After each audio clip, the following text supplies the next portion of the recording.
It started with nothing, just the stillness of a summer afternoon, the kind where even the birds seemed to hide from the heat. The field shimmered under the blazing sun, dry and golden, stretching lazily beyond the edge of the village. In this silence, life moved slowly. A child sat by the dirt path, her hands buried in a patch of dust, tracing invisible patterns. Her laughter had faded into the hum of cicadas, the soft rustle of grass, the whisper of something more. At first, it was barely noticeable, a subtle parting of blades, a shadow shifting unnaturally in the heat. Then came the sound, so faint it could have been imagined, of scales brushing against dry earth. But it was real. Something had entered the field. The snake was not large, but it was deadly. A viper, blackened with age, scarred from surviving other predators. It moved with eerie precision, its tongue flicking in and out, tasting the air. It followed warmth, vibration, breathing. It was not lost. It was hunting. No one saw it from a nearby hut or behind the line of mango trees. No warning was shouted. It was a moment carved in silence.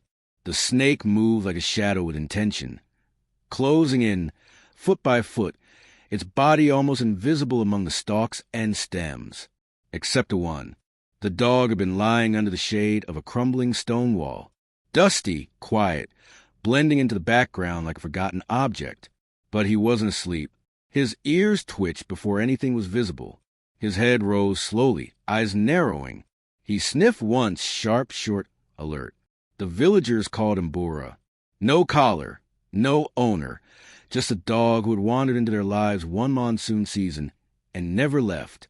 He rarely barked, barely begged for food, but he was always there, watching children, sitting outside homes, standing quietly near the school gate.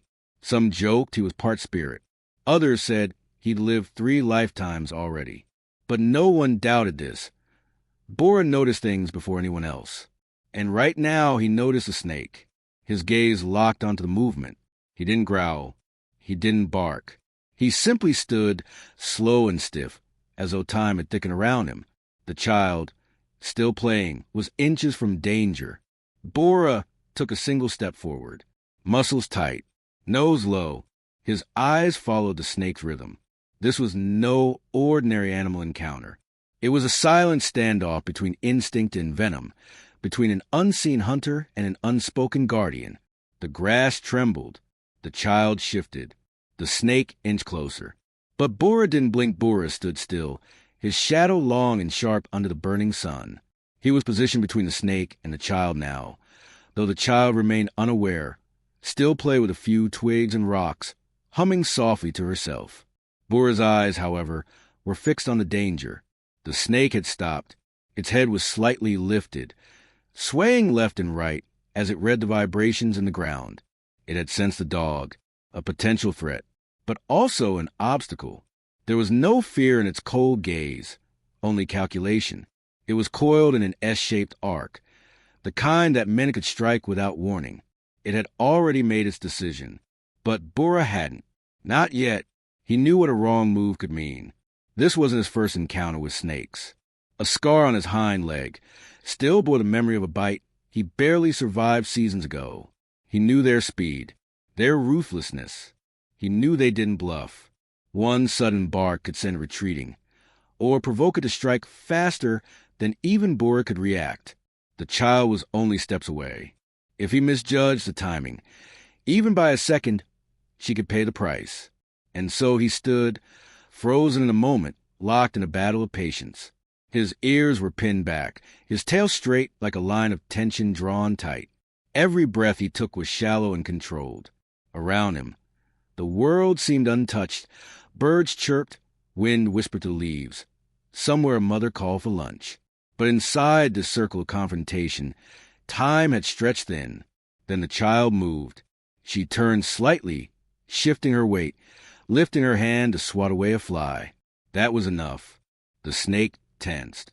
It sensed the opportunity. Its tail twitched. Its head lowered just an inch. And Bora leaned forward, ever so slightly. The message was clear. You'll go through me first. He didn't growl. He didn't bark. His language was far older, more primal. He was muscle and eyes and heartbeat now. No fear, no hesitation. Just a decision forming deep in the instinct of an animal who had seen death before and refused to bow to it. The snake lifted its head higher, tongue darting rapidly. For a moment, everything hung in balance. Two creatures stared each other down under the sun, silent but tense. One fueled by venom, the other by something harder to define. Loyalty, perhaps. Duty. Love, even. And then Bora lowered his front paw, slowly, deliberately. The signal was given. Come, if you dare in the span of a breath. Everything changed. The snake struck. Its body coiled tight, then snapped forward like a whip. A blur of black and bronze scales launched into the air, fangs bared, aimed not at the child, but at the one who stood in its way. Bora, but the dog was faster. He exploded into motion with a roar that shattered the stillness. Dust flew up in all directions as his paws slammed the dry earth, muscles uncoiling in one clean, savage burst. He didn't hesitate. There was no pause, no flinch. He met the snake in midair, his jaws open, teeth flashing in the sunlight. What happened next was a blur. For those who saw from a distance, one or two farmers returning from the fields, it was a violent dance of fury and instinct. Bora twisted mid-leap, catching the snake's body just behind the head, but the snake was not done. Its tail whipped violently, curling around the dog's front leg. The two crashed to the ground, rolling in a cloud of dust and snapping grass. The child screamed, her first realization of terror only feet away. She scrambled backward, falling and crawling at once. Bora growled deep, his grip tightening as the snake coiled tighter, trying to bite, to twist, to sink its venom deep. The dog's eyes were wide but focused, pure survival and protection burning behind them. A sickening hiss echoed as the snake reared its head again, striking forward toward Bora's exposed neck. But the dog jerked his head sideways, using the snake's own momentum to slam it into the ground. His teeth found purchase again, this time deeper, harder, final. There was a snap. The snake writhed once, twice, then stopped. Silence fell again. But it wasn't peace. It was shock. Bora stood panting, body shaking slightly, formatted with dirt and blood, some of it his own. The snake's lifeless form lay at his feet, jaw open, body limp. The child stared at him, eyes wide with both fear and awe. Bora turned to her, took a few weak steps forward, and sat down. He didn't lick his wounds. He didn't bark in victory. He simply watched her, as if asking, "Are you safe now?" Villagers rushed in moments later, shouting, gasping, pulling the child into their arms. But Bora didn't move.